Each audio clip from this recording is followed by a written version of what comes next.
Welcome to Profiles in Teaching Excellence. Conversations with Virginia's 2026 Regional Teachers of the Year.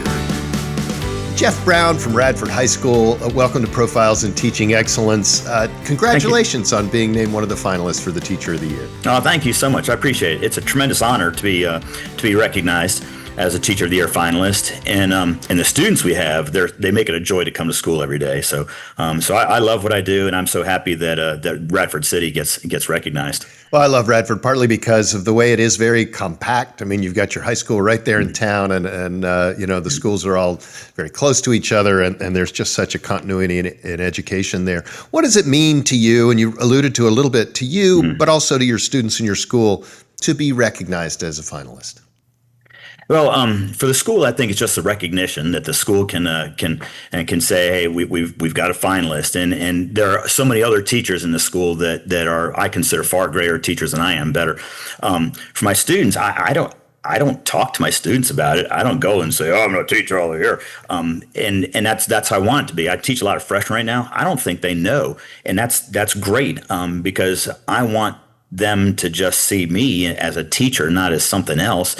And I think that I'm just a goofy biology teacher to them, and that's how I want it. I don't want it any other way. I don't want to rest on any laurels of anything I did, 10 years ago, 15 years ago. So it's not something that I broadcast at all, really, because I need to keep getting better and better as a teacher myself. Is there someone who influenced you to become a teacher? Kind of along the way. So my journey to become a teacher is a little bit different than others. When I was in high school, being a teacher was far from my mind.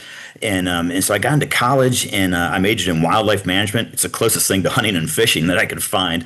But I majored in wildlife management and biology, and I started to find out how the natural world all fit together. And it's so cool to me. I teach biology that how organisms interact and how you interact in the environment. And then when I learned these things and I got so excited about it, I just had to tell other people. So during the summers, when I was in college, I was a summer camp counselor. And so we'd stay in cabins, and I'd go on nature walks, and I'd find myself saying things like, hey, look at this mushroom. Look how cool these mushrooms are. They reproduce with spores. Oh, look at this lichen over here. And so I just couldn't hold it in inside. I graduated from college, became a state park ranger for a little bit, and decided that's not what I wanted to do. Got married, and after a couple of years of marriage, I said, honey, I think I want to be a teacher. So it's kind of a realization slowly over time.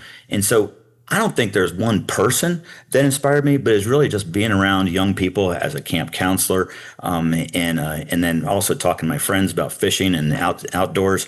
That I started to realize this is something I enjoy doing. I enjoy sharing what I've learned. I enjoy sharing my passion for the outdoors and for biology.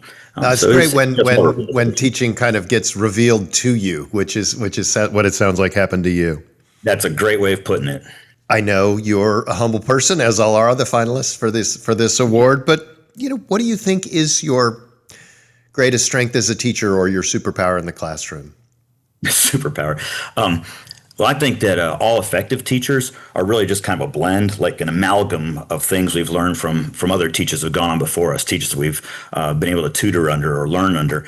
And so I've got what I call my Mount Rushmore of teachers, and these are the greatest teachers I've learned from. So people like Miss Gearhart, who could teach calculus to a tree. I swear she could take anybody and teach them the hardest concepts. And so from her, I learned how to make the curriculum accessible. And Miss Arkwright, who's able to keep the highest standards and high expectations for our students. I learned that from her. Miss Pappas taught me to be a lifelong learner. And Miss Gallo taught me one time, this is important. She said, Jeff, always err on the side of the students, which I've never forgotten. And then Miss Kimbleton was so patient.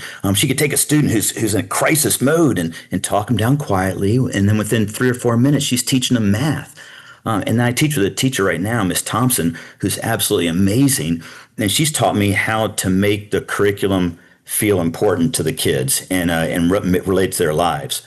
And then just a couple more, Miss Givens has taught me how to form deep, meaningful relationships with her students, my students. And then the last one's my father. He was in the Navy for a long time, a career Navy man. Then he got out. He is a teacher at Blacksburg High School. And I was actually a para in his class, which was really kind of funny. But from him, I learned the importance of passion and passion for my subject matter. So I know Mount Rushmore's only got four presidents on it, but I've got 8 teachers on my Mount Rushmore. And one thing they all had in common is they all love teaching and they all love their students. What advice do you have for somebody who's thinking about being a teacher, or maybe is starting up their school year right now, getting ready for the new year? I tell them, find the best teacher in the school. And you do that by asking the students, graduating senior, who is the best teacher you had? And then go shadow them, be with them, talk to them, pick their brain, ask them to observe you, go observe their class, and learn from the best teachers in the school, and take what they've learned and apply it to your craft. And then the most important thing is just love your kids. Just love them, because some of these kids, this will be the only time during the entire day they'll feel loved, valued, respected. And if we do that, we're going to make an impact. Well, Jeff Brown, thanks a lot. And again, congratulations on being the Region 7 finalist for Virginia Teacher of the Year. Thank you so much. I appreciate it.